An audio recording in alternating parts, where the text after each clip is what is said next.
How to fix error 0x80070002. We couldn't set your default save location. 1. Reset Microsoft Store cache BIOS reset.exe. 2.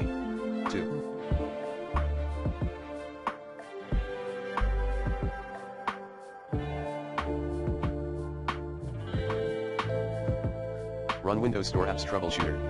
3.